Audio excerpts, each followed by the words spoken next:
الله تعالى وبركاته. وعليكم السلام. بسم الله والحمد لله والصلاة والسلام على من أرسل رحمة للعالمين وعلى آله وصحبه أجمعين. أما بعد. علم موتی بھی ہے، شبنم بھی ہے، تارا بھی ہے، غلط ہاتھوں میں پڑ جائے تو انکار بھی ہے. محترم صدر جلسہ، اساتذہ کرام اور میرے پیارے بھائیوں، کلورا کے اس پرنور محفل میں آپ لوگوں کے ساتھ علم ملت کی روشنی کے بارے میں چند بات لب کشائی کرنا چاہتا ہوں. سب سے پہلے خداوند قدوس تعالیٰ کو لاکھوں لاکھوں شکریہ پیش کرتا ہوں جس نے مجھے اس سنہرا فرصت نوازا ہے.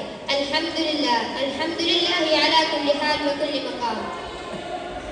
معزز ساتھیوں، عصر جدید میں علم و حکمت کی اہمیت کسی سے بھی پوشیدہ نہیں کہ مذہب اسلام میں کسی بھی قسم کے شک کے بغیر ہر دین اور ارکانوں سے زیادہ علم اور دانش کی اہمیتوں پر برتری دیتا ہے.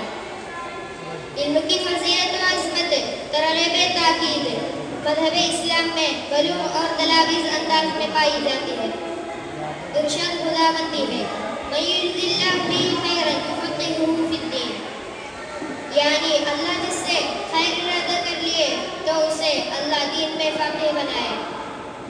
جیسے کہ اللہ تعالیٰ نے جب امام شافعی سے خیر ارادہ کر لیا تو اسے امام مذہب بنایا، اور جب امام غزالی سے خیر ارادہ کر لیا تو اسے حجت الاسلامی بنایا، اور جب امام سبکی سے خیر ارادہ کر لیا تو اسے تاج الدین بنایا، اور جب ابو بکر مصیاب سے خیر ارادہ کر لیا تو اسے شمس العلماء بنایا.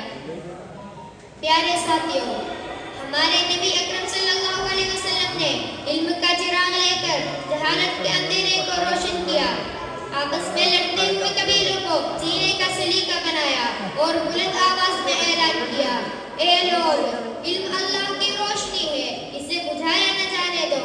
جہاں تک امت مسلمہ کا تعلق ہے، علم تو اس کے لیے سانس کی طرح ہے. عالم اور جاہل کے بیچ میں زمین آسمان کا فرق ہوتا ہے. جیسے کہ اللہ تعالیٰ اپنے قرآن مجید میں فرمائے،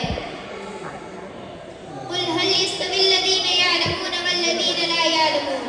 اے رسول، آپ پوچھو کہ اگر علم حاصل کرنے والے اور نہ حاصل کرنے والے برابر ہوں گے تو انسانی زندگی کے مختلف جوانب پر علم کی اثرات بخوب عیان ہیں. ایک قوم کی برتری یا پسماندگی کی پیمائش علم کی زنجیر سے کی جاتی ہے.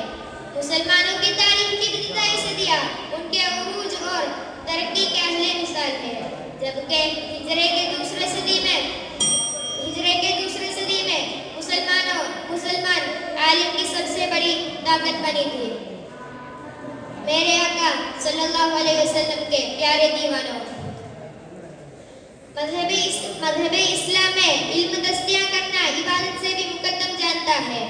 نبی اکرم صلی اللہ علیہ وسلم فرماتے ہیں، من سلک طریقا یلتمس فیہ سہل اللہ لہ طریقا الی الجنہ. مراد یہ ہے کہ جو شخص علم کی تلاش میں راہ و راستے اختیار کر دے تو اللہ تعالیٰ اسے جنت کی راہ تسہیل کر دیں گے.